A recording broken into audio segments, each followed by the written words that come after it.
Karena dalam undang-undang pemilu itu dipersyaratkan seorang wakil presiden atau presiden sekalipun harus minimum tamat SLTA alias SMA atau sederajat. Nah, wakil presiden ini tidak punya ijazah itu. Yakin gak ada motif politik di balik ini? Gini, Mbak, saya ini bukan orang politik ya. Saya ini maju sendirian nih, nggak ada yang sponsor atau nggak ada. Karena saya melihat ini hukum kita dibajak nih dengan begini caranya. Karena kenapa? Tidak punya ijazah SLTA bisa lolos. Nah, ada dugaan KPU saat itu adalah terbelenggu oleh relasi kuasa.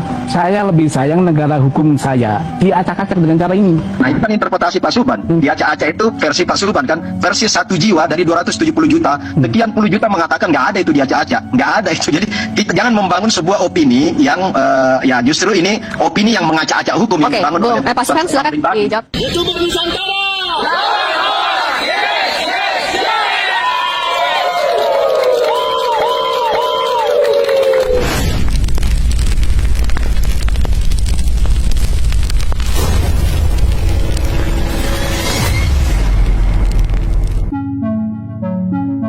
Kita harus jujur mengakui keluarga Presiden Jokowi memang terus diobok-obok.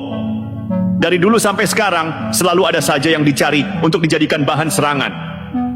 Dulu Jokowi difitnah soal asal-usul, dituduh PKI, bahkan dicaci dengan label-label murahan. Kini giliran Gibran, sang putra, yang dijadikan sasaran. Dan kali ini yang dipersoalkan bukan kerja nyata tapi ijazah. Betapa rendahnya cara berpolitik seperti ini. Gugatan terhadap ijazah Gibran jelas bukan sekadar soal pendidikan.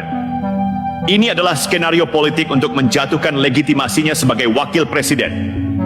Tafsir undang-undang pun dipelintir, dipaksa, dibelokkan hanya demi satu tujuan: menjatuhkan Gibran di mata publik. Padahal undang-undang tidak pernah menyebut harus SMA Indonesia, melainkan SMA atau sederajat. Dan sekolah Gibran di Singapura jelas-jelas sah, sederajat, dan diakui negara. Tapi mereka yang haus kuasa tidak peduli pada fakta. Yang penting menyerang, yang penting gaduh, yang penting mengaduk emosi rakyat. Seperti anak onta yang makin liar, mereka berlari ke sana mari mencari celah, meski dengan logika yang rapuh. Mereka ingin rakyat termakan propaganda, padahal kenyataannya justru makin mempermalukan diri mereka sendiri. Mari kita tegaskan lagi.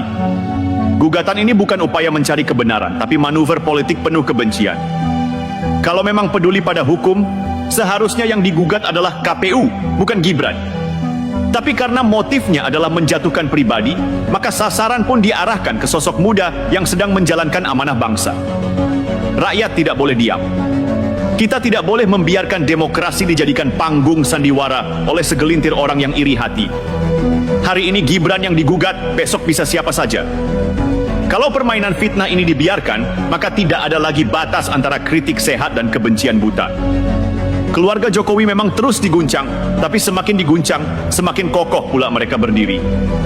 Gibran akan melewati fitnah ini, sebagaimana Jokowi pernah melewati badai fitnah di masa lalu. Seolah negeri ini kehabisan isu substansial, publik justru dijejali dengan fitnah murahan yang mempertanyakan keabsahan pendidikan seorang pemimpin muda yang sah dipilih rakyat.